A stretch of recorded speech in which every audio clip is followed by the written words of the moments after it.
What I've personally gotten out of this tour and what I've come to be aware of is the diversity of the Holocaust during this time. It wasn't just Jewish people who were executed, it was Roma, it was homosexuals and people who felt that were unfit for society.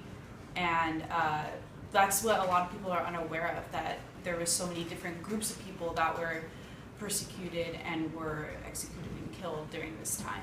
Something that touched me was there was one particular film and this young Roma girl was interviewing an older man, and she asked about Roma being Hungarian citizens, and he said, yes, it's unfortunate that they are. And I felt that it kind of makes it aware that even though there was the Roma genocide during the time of World War II, there's still a lot of racism and discrimination going on to this day, so many years later.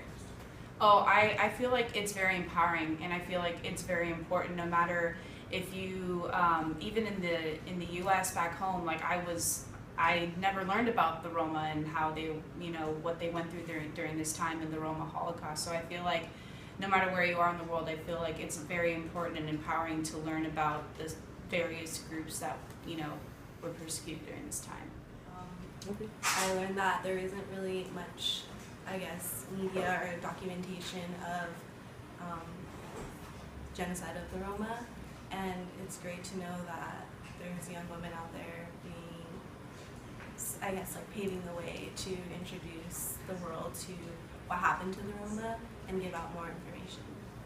I think the narrative of the older woman who was talking about how her experience in Auschwitz, I think it made it more personal, because all you just usually hear is just numbers.